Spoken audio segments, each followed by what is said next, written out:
안녕하세요. 오늘도 사연살롱을 찾아주셔서 감사합니다. 저는 50대 후반의 여성이에요. 많은 분들의 사연을 계속 듣다 보니 제 이야기도 할 수 있겠다는 용기가 생기네요. 늘 듣기만 하는 채널 구독자 입장이었는데 오늘은 제 이야기를 들려드리는 사연자가 되어볼게요. 저는 지금 딸 둘을 두고 있고 곧 60이지만 제 일도 하고 있어요. 제가 결혼을 일찍 해서 첫 딸을 좀 빨리 낳았는데요. 솔직히 말하면 혼전 임신이었어요. 처음 아이를 가진 것을 알았을 때는 무서웠는데 제 안에 다른 생명이 있다는 걸 실감할 때마다 책임감이 커지더라고요. 그래서 제가 생각했던 시기보다 훨씬 빨리 결혼을 하게 됐어요. 저는 그때 대학 졸업을 앞둔 4학년이었고 남편은 대학원에 다니고 있었어요. 저와 남편은 제가 대학 1학년 때 연합 동아리에서 만났어요. 남편은 야구 모자를 쓰고 동아리 모임에 들어오는 저를 보자마자 이 여자다 라고 생각했대요. 첫눈에 반했다나요? 그날 저는 누가 계속 저를 쳐다보고 있어서 신경이 쓰였는데 그게 바로 남편이었어요. 동아리 모임이 다 끝난 후 남편은 저한테 정식으로 데이트 신청을 했고 저도 호감을 느껴서 좋다고 했어요. 그 이후 남편이 군대 갔다 오는 것까지 기다려서 쭉 사귀었죠. 남편 집은 소위 말하는 부동산 부자였어요. 시어머니는 돌아가신 보석상을 했던 시아버지한테서 건물들과 보석을 물려받아 말 그대로 떵떵거리며 살았어요.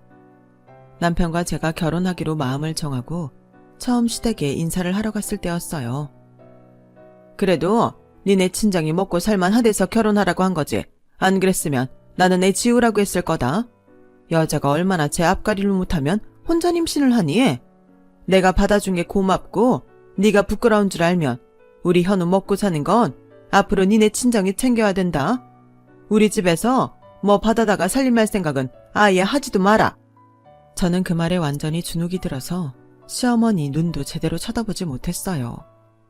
그 시대에는 혼전 임신을 했다고 하면 시어머니 말처럼 여자를 탓하고 뒤에서 수군거리기 일쑤였어요. 저도 제가 마냥 죄인 같기만 했고 사람들 눈치만 보고 그랬죠. 친정에서도 누가 알까봐 다들 쉬쉬했어요. 아버지가 대기업에 다니셔서 회사에 소문이 날까봐 더 그랬던 것 같아요. 하지만 정작 저한테는 격려를 해주셨어요. 경환이가 낳겠다는데 누가 뭐라고 하겠니? 네 결정인데. 그래도 너를 찾아온 생명을 끝까지 거두겠다고 한 게 기특하다. 지금은 힘들어도 나중에는 시댁에서도 손주 예뻐서 아무 말 안 할 거야. 조금만 참고 견뎌봐. 고마워 엄마. 엄마 아빠가 내 편이 돼줘서 얼마나 든든한지 몰라. 엄마 아빠 생각해서라도 열심히 살게. 그렇게 결혼 준비를 시작했는데 시어머니는 정말 많은 걸 우리한테 요구했어요. 한복집이 마음에 안 든다고 바꾼 것도 4번은 됐을 거예요. 시어머니가 원하는 밍크코트는 아예 우리나라에서 팔지도 않는데 너무 고집을 해서 결국 미국에서 들어오는 사람한테 부탁해야 했어요. 그것만 해도 돈이 너무 나가긴 했죠. 결혼도 안 하고 아이를 가졌다는 이유 하나만으로 저와 친정은 모든 것을 꾹 참고 받아들여야 했어요. 결혼식 당일날도 저는 몸도 아프고 입덧도 완전히 끝나지 않아서 물도 제대로 못 넘겨 엄청 힘이 들었어요. 신부 얼굴이 너무 아파 보인다고 메이크업 하는 사람이 얼마나 화장을 하고 또 하고 고쳤는지 몰라요.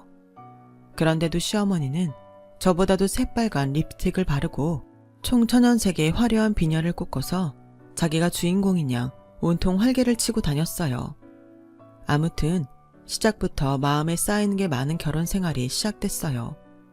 시어머니는 자신이 말한 대로 정말 10원 한 장 주지 않았어요. 이건 자기 말이 빈말이 아니라는 걸 증명하려는 건가 싶을 만큼 그랬어요. 남편은 공부만 할 줄 아는 사람이었고 저는 임신 중이라 취직이 어려웠어요. 결국 시어머니가 원하는 대로 저희의 경제 생활은 친정이 모두 떠안게 됐어요. 친정 부모님은 임신한 제가 안쓰러워서라도 뭐든 보태려고 하셨어요. 저는 설마 처음에만 이러고 좀 지나면 시댁에서도 다만 남편 용돈이라도 주겠지 라고 막연하게 생각했어요. 그런데 반년이나 시댁에서 남편 용돈은커녕 아무것도 보태주지 않고 거기에 더해서 다음 학기 등록금까지 보내지 않자 저는 화가 났어요. 어머니 진짜 당신 학비 우리 집에서 내라고 하시는 거야? 당신 아들 공부하는 건데 그건 어머니가 주셔야지. 결혼 전에 엄마가 다 이야기했는데 왜 그래? 당신 친정에서 우리 생활은 다 책임지라고 했잖아. 그건 생활비 이야기지. 당신 학비까지 들어간 건 아니잖아. 그걸 그렇게 알아들으면 안 되지. 내 공부는 우리 생활 아닌가? 아니, 얘기가 왜 그렇게 돼? 암만 그래도 당신 학비까지 친정에서 내라는 건 너무하는 거 아니야? 네가 잘못 알아들어 놓고서는 이제 와서 너무하네 뭐네 그런 말을 하고 그래. 기분 좀 그러네. 당신도 당신이다. 아니, 어머니 뜻이 그런 거 알았으면 당신이 공부 좀 열심히 해서 장학금이라도 탈 생각을 해야지. 아무리 학생이라도 집에 부인이 배 나와서 있는데 어떻게 그렇게 태평하게 돈 한 푼 어디서 불려올 생각을 안 해? 저는 어머니한테도 화가 났지만 남편의 태평무사한 태도와 뭐든 친정에서 받으려는 심보가 더 기분이 나빴어요. 지금 벌써 이거 갖고 그러면 어떡하냐? 우리 형은 형수 집에서 돈 다 대줘서 미국에서 박사까지 했는데 내가 유학을 간다고 했어. 박사를 한다고 했어. 그냥 한국 대학원 공부 갖고 벌써 이렇게 잔소리야. 그건 형님네 일이고 우리는 우리지. 아니, 그런데 어머니는 아주버님도 당신도 왜 다 친정이 책임지라고 하는 거야? 형님도 결혼 전에 그거 알았어? 나나 형이 잘 돼서 혜택 보는 건 어차피 당신하고 형수잖아. 내가 잘 되면 당신이 그 덕에 편하게 사는 거니까. 형도 국제 변호사 돼서 형수 맨날 사모님 소리 듣고 살잖아. 그리고 우리 엄마가 니네 집이 좀 사니까 사위 잘 되라고 해주라는 건데 그 정도는 해주는 게 당연한 거 아니야? 나도 교수가 돼서 당신 사모님 소리 듣게 해줄게. 진짜 교수가 되고 싶으면 박사까지 가야 되는데 지금처럼 공부하면 안 돼. 그것도 다 돈으로 되는 거 아니니까 공부 좀 해. 라고 정말 말도 안 되는 소리라고 생각하면서 한마디 했어요. 그런데 시어머니랑 남편이 너무 당당하니까 그게 맞는 것 같더라고요. 아이가 먼저 생겨서 한 결혼이니 다른 말 나올까봐 더 신경 쓰이기도 했고 기왕 결혼한 거 모든 걸 좋게 생각하자 싶은 마음도 있었어요. 딸 가진 죄인이라는 말이 괜히 있겠니? 사돈이 그런 계산이 빠른 양반인가 보다. 어쨌든 박서방이 얼른 공부를 끝내야 교수든 회사원이든 될 테니 일단 그것만 생각해보자. 라는 친정엄마 말씀에 저는 너무 속이 상했어요. 그래서 남편이 직업만 생기면 그동안 친정에서 해준 만큼 갚아드려야겠다고 단단히 벼르고 있었어요. 노후 통장도 하나 마련해드려야겠다고 생각했고요. 남편은 생활비에 자기 용돈에 학비까지 보내주는 친정에 고맙다는 말 한 번을 하지 않더군요. 시어머니는 그건 당연한 거고 시댁 잔치날 제삿날에 친정에서 과일이나 음식을 보내지 않으면 대놓고 뭐라고 했어요. 자기 엄마가 친정이 모든 걸 내놓는 게 당연하다고 생각하니 남편이 고맙게 생각할 리가 없었죠. 시어머니는 시댁에 갈 때마다 남편을 앉혀놓고서 니네 내 땅이라도 받고 싶으면 지금부터 잘해. 너 공부한다고 집에 오는 거 뺀질거리지 말란 말이야. 어차피 내가 가진 거 나 죽으면 다 니들 거 되니까 나 살아서는 니네가 가져갈 생각은 하면 안 돼. 라며 나보고 들으라는 듯 늘 큰 소리로 말했어요. 제가 친정 돈으로 모든 생활을 하는 게 불만인 걸 알고서 아예 제 입을 막으려고 그러는 것 같았어요. 그런 가운데 시간은 흘렀고 어느덧 산딸이 돼서 저는 예쁜 딸을 낳았어요. 친정에서는 다들 축하한다며 꽃다발에 과일 바구니에 산모한테 좋다는 온갖 것을 다 보내주시고 아이 선물까지 해줬지만 시어머니는 코빼기도 비치지 않았어요. 안서도는 바쁘신 거냐? 아니면 어디가 편찮으신 거야? 자기 친손녀가 태어났다는데 어떻게 축하한다는 말 한마디가 없어? 라며 친정엄마가 남편한테 한 소리 할 정도였죠. 그때까지는 엄마나 아빠는 시댁에 대해 남편한테 단 한 번도 싫은 소리를 하신 적이 없으셨어요. 남편도 이번에는 자기가 생각해도 좀 너무했는지 병원에 있는 전화로 시어머니한테 뭐라고 하는 것 같았어요. 그랬더니 시어머니가 다음날 마지못해 병원에 오셨더라고요. 자기 심기 불편하다고 얼굴에 아주 써붙인 것 같은 표정이었어요. 우리 집은 아들 아니면 손주로 쳐주지도 않아. 네가 우리 대 이어줄 남자애도 아니고 그까지 기집애 낳았는데 내가 꼭 와서 너를 봐야 되니? 라며 기아만 말만 쏟아놓고 그냥 가버리더군요. 빈말이라도 축하한다고 하지도 않았고 말 그대로 빈손으로 왔다 갔어요. 마침 엄마가 자리를 비웠으니 망정이지 안 그랬으면 시어머니랑 한바탕 싸움이 났든지 엄마가 열받아서 기절하셨을 거예요. 저는 아직 아프고 힘들 때라 화도 내보지 못했어요. 딸이 태어난 후에도 저희 생활을 돌보는 건 온전히 친정 책임이었어요. 아이가 태어나 1년이 돼서 돌잔치를 할 때도 친정에서 전부 해주셨어요. 시어머니는 아이 앞으로 금반지를 그것도 14K 하나를 남편 통해서 달랑 보내고는 축하한다는 말 한마디도 없었어요. 친정 부모님은 아예 포기하시고 남편이 내미는 돌반지도 제대로 확인 안 하시고 아이 앞에 놓으셨어요. 저는 돌잔치를 하고 나서 뭐라도 일을 해봐야겠다고 마음먹었어요. 더는 친정이 미안해서 가만히 있을 수 없었죠. 제 전공이 첼로여서 저는 대학에 나가는 친구들 도움으로 조그마한 스튜디오를 얻어 입시 시험을 보는 학생들을 가르치게 됐어요. 제가 아침 일찍부터 레슨을 하는 날도 많아서 남편은 제가 나갈 때에 맞춰 같이 아침을 먹고 아이를 챙겼어요. 남편도 학교에서 수업이 있는 날에는 친정 엄마가 오셔서 아이를 돌봐주셨고, 그렇지 않은 때에는 남편이 아이를 보다가 제가 집에 오면 남편이 도서관에 가서 공부를 했어요. 그렇게 나름 생활이 돌아가고 있었는데 어느 날 아침 대바람부터 시어머니가 전화를 해서 당장 오라고 하는 거였어요. 아무리 생각해도 시댁에 행사나 잔치도 없고 제사도 없는데 무슨 일인가 싶어서 궁금하더라고요. 서둘러서 시댁에 갔더니 시어머니는 저를 보자마자 쓰레기통을 제 머리 위에 쏟아붓는 거였어요. 야, 내 아들이 니네 집 도움이야? 네가 감히 밖으로 나돌면서 내 아들한테 애를 키우게 만들어? 왜? 니네 친정에서 이제 돈 못 주겠다고 그러디? 어머니, 그런 거 아니에요. 친정에서 돈 주시는데 제가 받기만 하는 게 죄송해서 일을 시작한 거예요. 그리고 세영이 제 자식인 것만은 아니잖아요. 그 사람 세영이 아빠예요. 아빠가 자식 돌보는데 왜 그런 말씀을 하세요?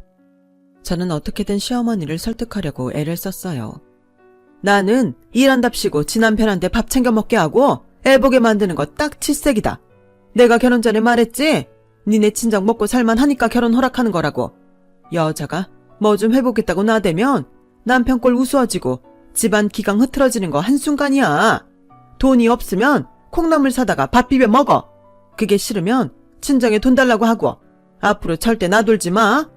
나한테서 재산 개미 눈물만큼이라도 얻고 싶으면 시키는 대로 해. 저는 너무 충격을 받아서 몸에 붙은 쓰레기를 대충 털어내고 얼이 빠져서 집으로 돌아왔어요. 딸아이는 혼자 방에서 목이 터져라 울고 남편은 집에 없더라고요. 아이를 안아서 달래고 있었더니 남편이 비닐봉투에 맥주를 잔뜩 싸가지고 들어오더라고요. 당신은 어딜 갔다 있제 와. 애는 울었었는데 장모님도 전화 안 받고. 아주 미치는 줄 알았네. 걔는 왜 뻑하면 우는지 모르겠다. 아, 스트레스 받아.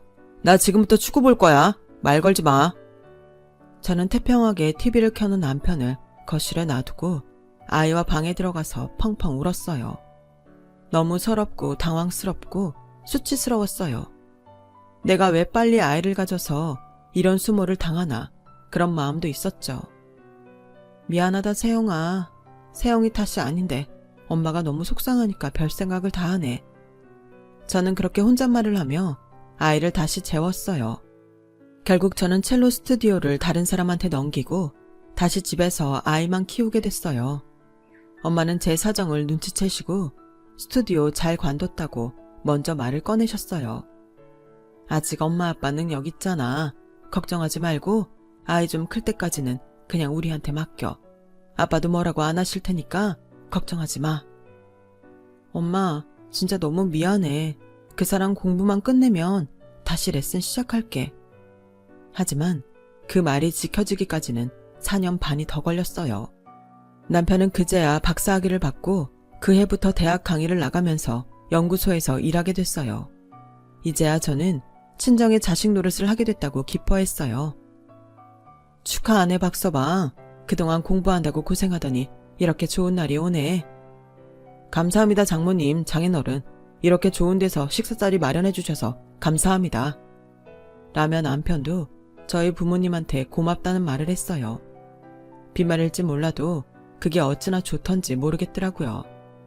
사실 친정아버지는 퇴직을 고민하고 계시던 시기였는데 좋은 날 그런 말 안 하신다고 두 분 다 내색도 안 하셨어요. 그리고 다음날 시댁에 갔더니 자리에 앉기도 전에 시어머니가 니네 친정은 좀 너무한다. 현우 취직했는데 입 싹 씻는 거니? 앞으로 사위덕은 다 볼 거면서? 그게 무슨 말씀이세요? 어제 호텔에서 같이 식사도 했고 이 사람 비싼 양복도 맞춰주셨는데요. 우리 현우가 어디서 밥도 못 얻어먹고 다녀서 밥을 사주니? 입을 옷이 없을까봐 그래. 출근할 때 부끄럽지는 않을 외제차하고 그럴듯한 시계는 해줘야 되는 거 아니니? 어머니, 그동안 친정에서 저희 때문에 쓴 돈이 얼만데 그러세요. 어머니 말씀대로면 이 사람 지금도 외제차 타고 시계도 좋은 게 몇 개인데요.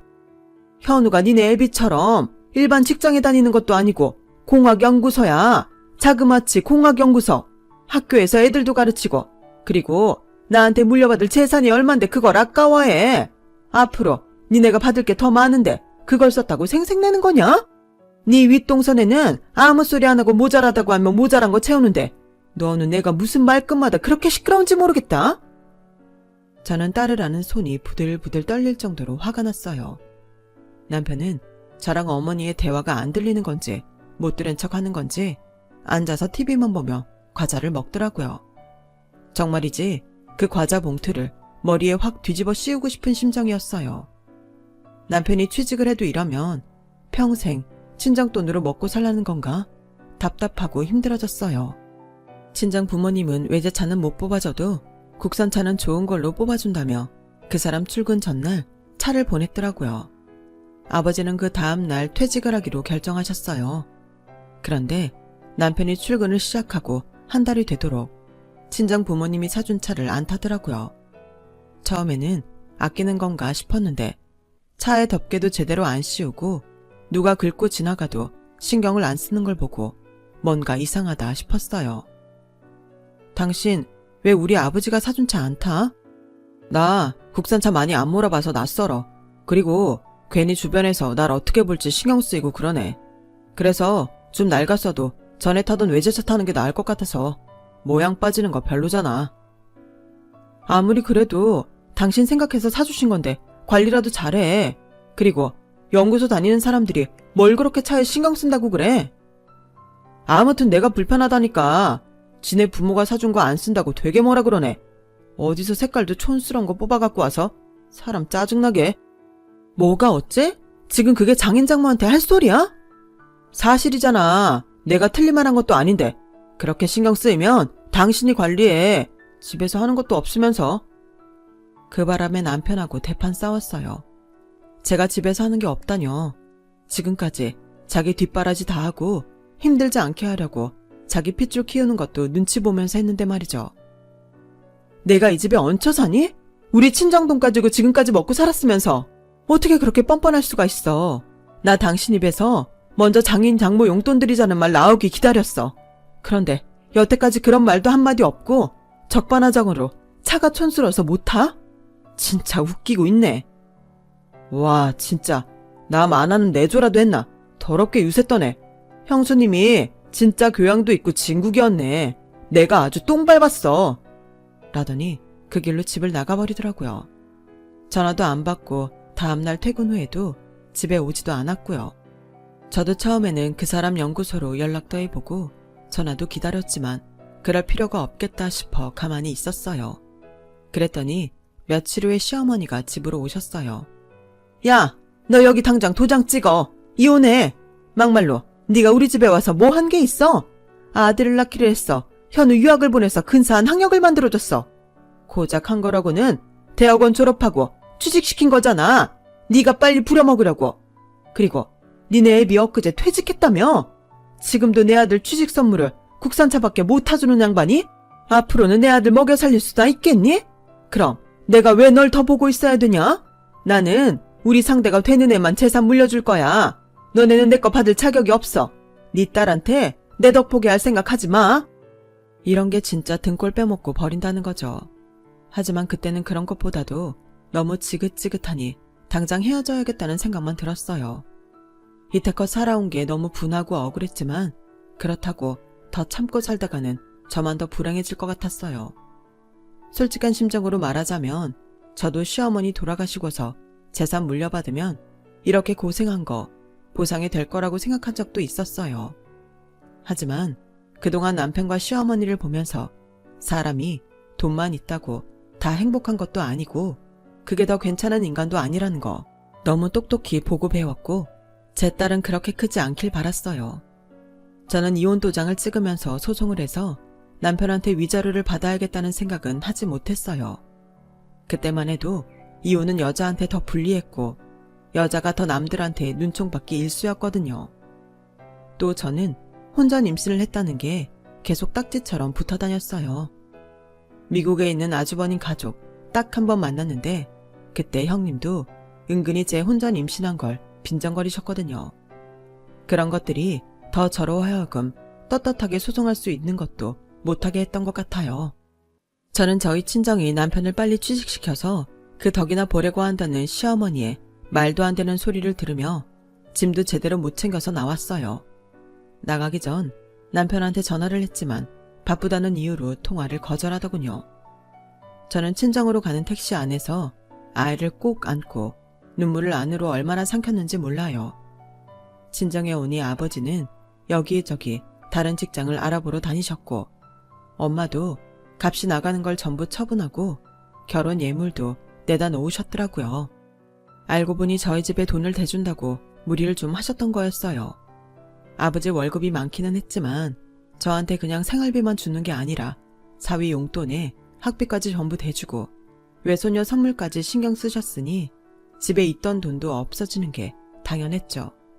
게다가 여동생 대학 등록금도 보태셨으니까요. 저는 집에 너무 미안해서 고개를 들 수 없었어요. 저는 일단 되는 대로 친구들을 통해 학생들을 받아서 레슨을 했고 집 근처 음악학원에도 취직을 했어요. 제 상황에서 할 수 있는 일부부터 해보기로 한 거죠. 주어진 일에 열심히 하다 보면 답이 나오겠지 하며 학생들 가르치는 데에 최선을 다했어요. 그러다 보니 제가 가르친 학생들이 예중예고에 거의 다 붙었고 학원에서도 제가 잘 가르치고 학생들한테도 잘한다며 원장 선생님이 많이 좋아했어요. 보너스도 많이 받았고요.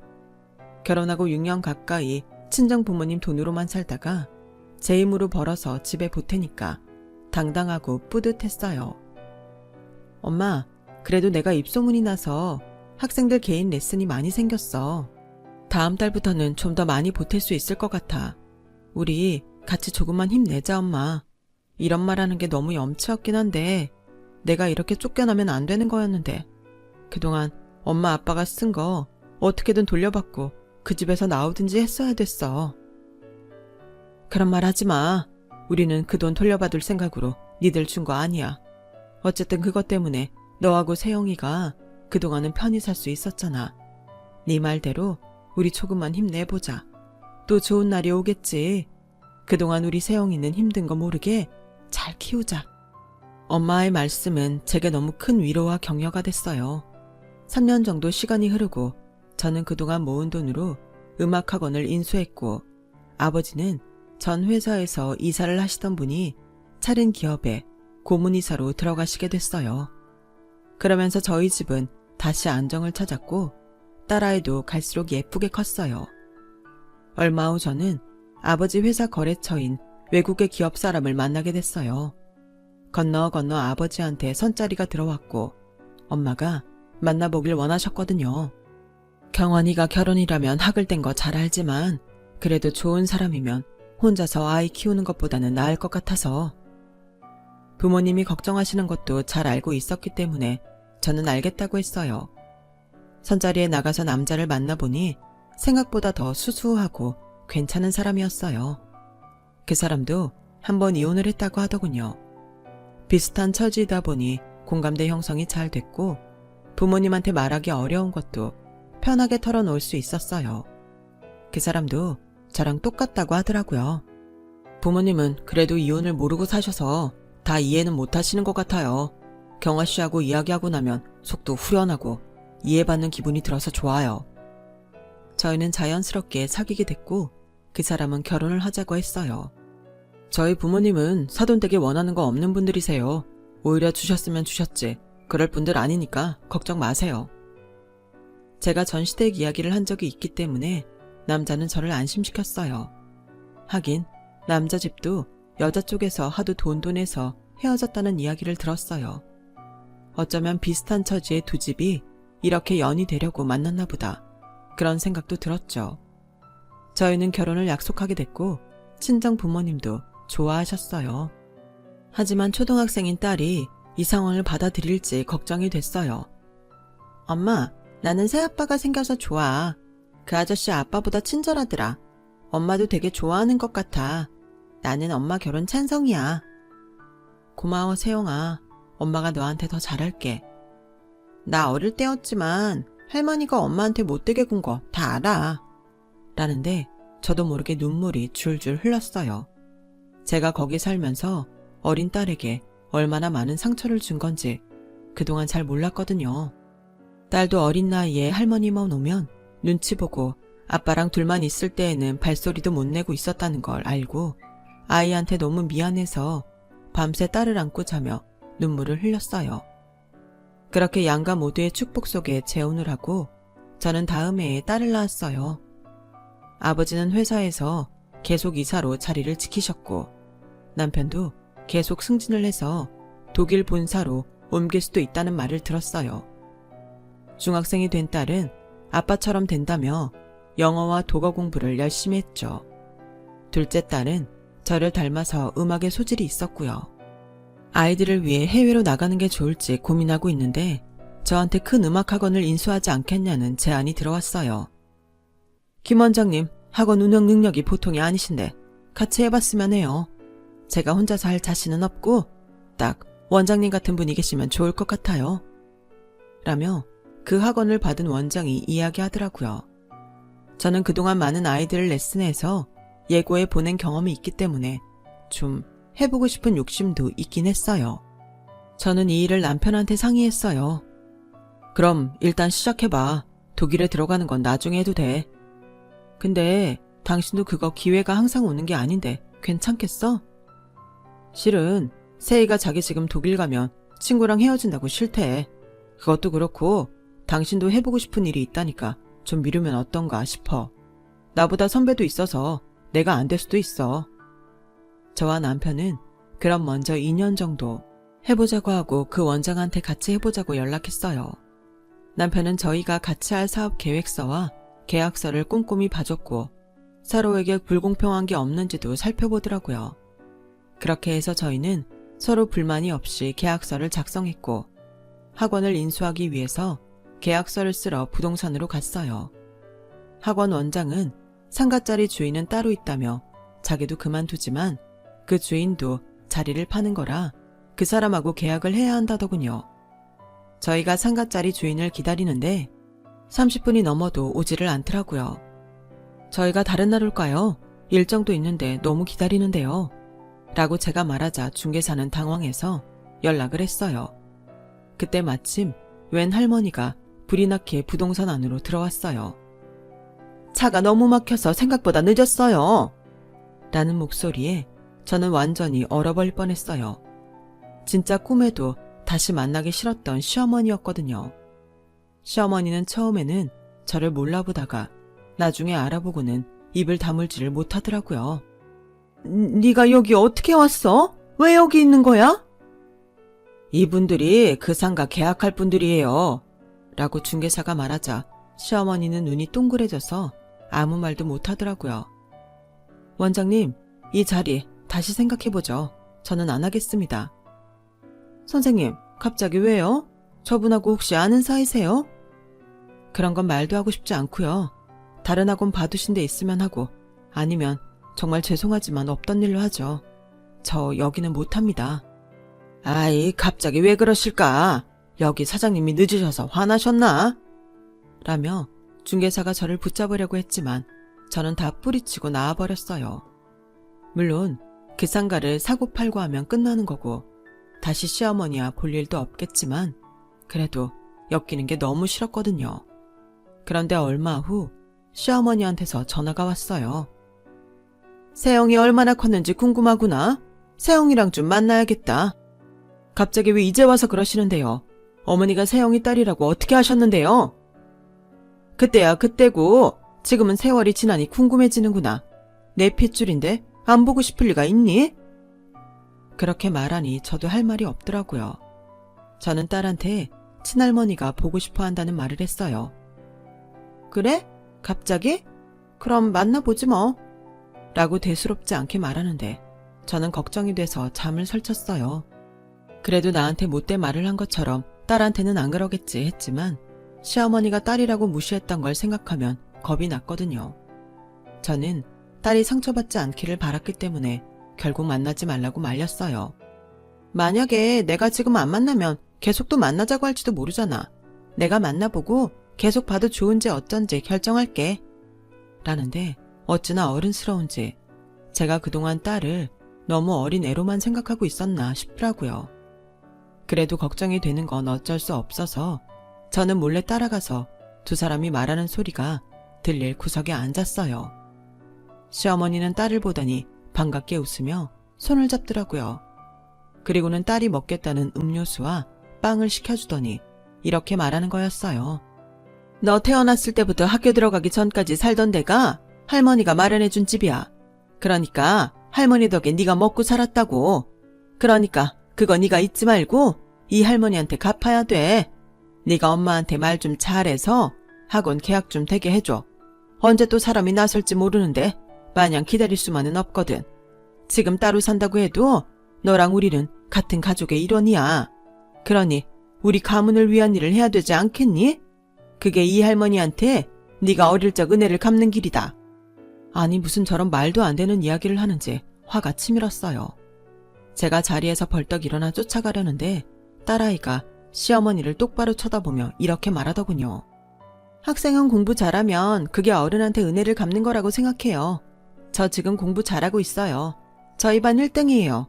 그러니까 제가 더 할머니한테 갚을 건 없어요. 그리고 할머니 상가는 할머니가 엄마랑 협상을 잘 하세요. 어른들 할 일을 저한테 떠넘기는 것도 좋은 건 아니라고 생각해요. 요새는 학교에서 그렇게 교육시키니? 공부 잘하는 건 좋다만 그게 할머니한테는 별 소용이 없잖아. 할머니한테 도움이 되는 걸 해줘야지. 라는데 갑자기 어디서 남편 목소리가 들렸어요. 그건 아닌 것 같습니다, 어르신. 저는 너무 놀라서 남편 옆으로 다가갔어요. 시어머니는 저와 남편을 보더니 표정이 험악해졌죠. 이게 무슨 일이야? 오늘 세영이 너만 나오는 거 아니었어? 저 사람이 지금 네 아빠야? 네, 제가 세영이 아빠 맞습니다. 아이가 친할머니 만나러 간다는데 이 사람이 밤새 잠도 못 자고 계속 왔다 갔다 하고 불안해하더군요. 친할머니인데 왜 그러나 싶어서 걱정이 돼서 몰래 와봤더니 집사람이 왜 그랬는지 이해가 됩니다. 이런 할머니를 내 소중한 딸이 만날 걸 생각하면 저도 그랬을 겁니다. 뭐라고? 친핏줄이 아니라 그런가? 애 교육이 안 좋은 말만 하는 것 같은데 이러니까 애가 뭘 보고 배웠겠어? 할머니가 어른다워야 아이도 존경을 하죠. 저는 세영이가 틀린 말했다고 생각 안 하는데요. 예의 바르게 말 잘했고요. 무턱대고 자기네 집사람이니 엄마한테 말해서 상가 계약하게 만들라는 게 자기 소녀한테 할 말씀은 아니죠. 뭐가 어째? 내가 그럼 틀린 말 했어. 내가 마련해준 집 아니었으면 지가 어디서 편히 자고 먹고 살았겠어? 할머니 집 없었으면 우리 외할머니가 다 해줬겠죠. 집 빼고 다른 거 다 외할머니가 해주셨잖아요. 엄마랑 제가 아예 외할머니 댁 들어가니까 더 편하고 좋던데요. 라고 딸아이가 똑부러지게 말하자 시어머니는 부들부들 떨었어요. 참 가관이다. 너 남의 집 손녀를 이렇게밖에 못 키웠어? 그리고 치핏줄인 할머니 만나러 나오는데 몰래 쫓아오기까지 해? 집안 꼬라지가 이러니 애도 어른한테 말대답이나 하고 말이야.